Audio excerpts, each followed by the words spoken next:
Hello everyone, my name is Naina Singh and I'm from FMS IRM College Jaipur. Here I'm presenting my case study on the topic Starbucks expansion into the Indian territory. So, starting with my case study, Starbucks had an aim to open 50 outlets in India by 2012 through 50-50 joint venture with Tata Global Beverages. Starbucks knew the rising aspirations and Indian people so keen to participate in the new world. R.K. Krishna Kumar, who is vice chairman, said about how people are changing themselves and adapting the new lifestyle. Later, the stores were co-branded, which is now known as Starbucks Coffee, a Tata Alliance. Com- as there are majority of tea drinkers in India, Starbucks also introduced tea in the Indian Starbucks menu under the Tazo brand. Starbucks also signed agreement with Tata Coffee, which is Tata Global Beverage Unit, for sourcing and roasting the coffee beans in India itself. So, what is Starbucks' mission? Starbucks' mission is to inspire and to nurture the human spirit, one person, one cup, and one neighborhood at a time. So, let us know about the history of Starbucks in India.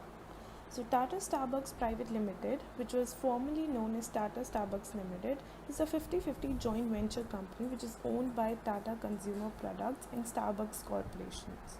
In January 2011, Starbucks Corporation and Tata Coffee announced plans to begin opening Starbucks locations in India.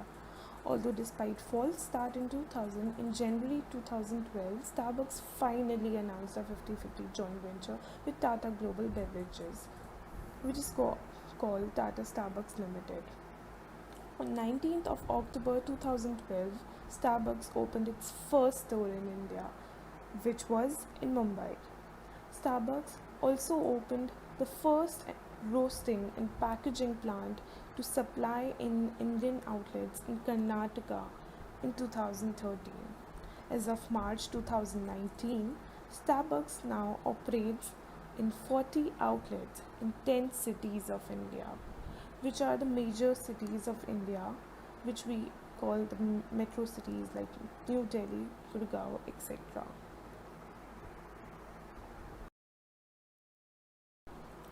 So, coming up to the solutions of our questions for this case study. So, the first question is, what are the issues to be considered while going international in retail business? So, before telling the issues, I would like to tell you what is international retailing. So, retail internationalization is the transfer of retail operations outside the home market or country. It also involves the international transfer of retail concepts, management skills, technology, and sometimes human resources, and even the buying function. So, some of the critical issues which I think should be considered in international retail business are: first is language and communication barrier. While selling goods or services overseas, the organization faces many difficulties to connect with locals or their potential consumers. This is because the difference in language and preference of communication modes and translation errors. Second is coping up with changing technology. While the organization today are judged more based on their efficiency receiving and transmitting information, therefore, the companies operating on an international level need to depend upon the technology and e-retailing platforms.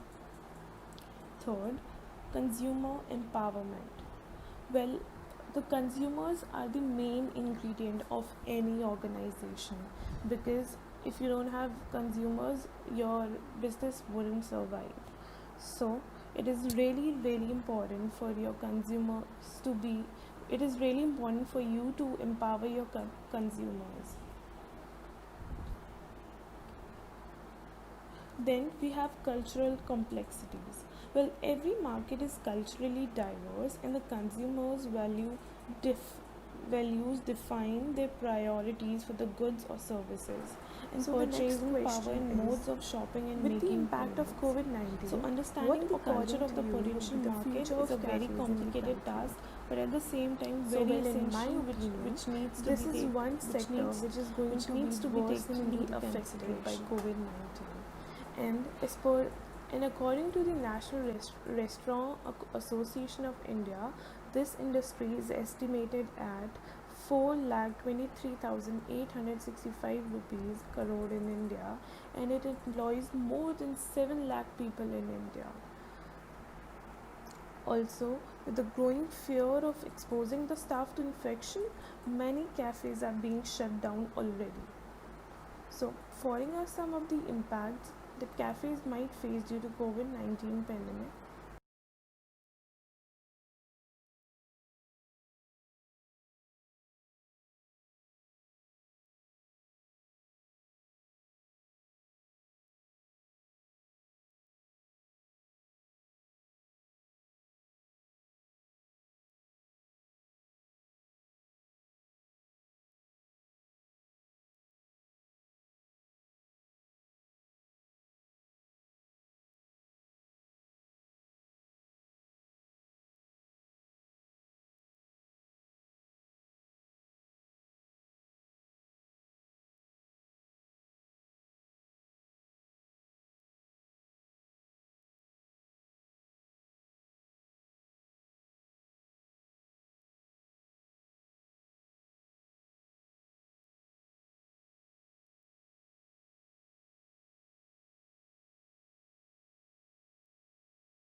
So the first is end of socializing in cafes. So the recent trends in India, one of the recent trends that was emerging in India was socializing in cafes. So people used to go to cafes on weekends and all for chilling. But after quarantine, I think this trend wouldn't exist. There will be more focus on social distancing rather than socializing in cafes. Then second is rise of premium deliveries. So there was this recent phenomena in Mumbai and Delhi where the top chefs and restaurateurs were promised to provide higher quality food which was cooked in cloud kitchens, and it was delivered to the comfort of homes. So I think this trend is more likely to be uh, pick up after the coronavirus retreats. Third is brewing at home. So there might be renewed in the interest in slow food, but as something to be savored and created in personal ways. So people are already showing huge interest in sharing their recipes, cooking tips, and pictures of home cooked meals. People are trying different recipes, whether it is Indian or foreign dish. And recently there was this trend which was Dalgona coffee trend. So people got familiar of cooking and trying these things at home. So I think uh, this might impact the cafe industry. Then fourth is increased cost and declining revenue. So after the restriction is lifted, cafes and restaurants will have to rework their business models and overcome challenges. With consumers turning more health conscious, hygiene protocols at cafes and restaurants and supply chain will need to improve materially, which will improve cost. Then the next is Operational challenges. So consumers will turn cautious on discretionary spends. So also social distancing will lead to lower operational levels with fewer tables, reduced working hours, improved ventilation systems, but of course less consumers. So the third question is, was this venture discussed in the case successful? Justify. So I think yes, this venture discussed in the case was successful because of the following reasons. First, Tata's expertise in local taste and market conditions has helped Starbucks to learn more about doing business in India. And Tata has also customized the Starbucks menu and it helped the store layouts, logistical problems, and giving the effective human resource strategy. Perhaps most important for success in a historically protectionist market, Tata's coffee bean farms and roasting facilities were successfully leveraged with Starbucks proprietary roasting techniques. The coffee bean partnership also helped Starbucks to create a cost structure that was comparable to its local rivals. So I think to conclude it with, I think Starbucks expansion has been so far very successful in India. If we talk about its unique classification as hospitality rather than a retail business, it has given this unique attribute has given it more success. And as India is the fastest growing market in the India is the fastest growing market in the history of Starbucks, which launched India with the help of a joint venture with Tata Global Beverages.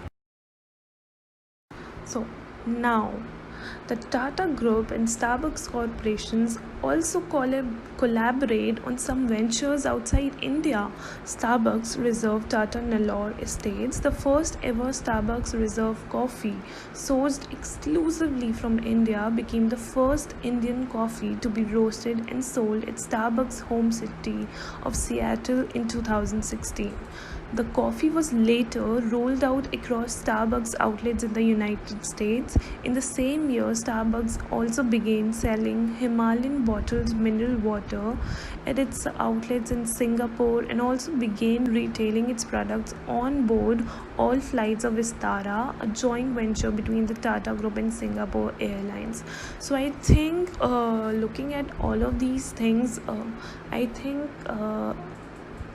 Starbucks and Tata have came a long way now, and they are doing great, and it has become very successful joint venture. So here are some of the sources that I've taken my content from. With this, I end my presentation. I hope you liked my presentation. Thank you.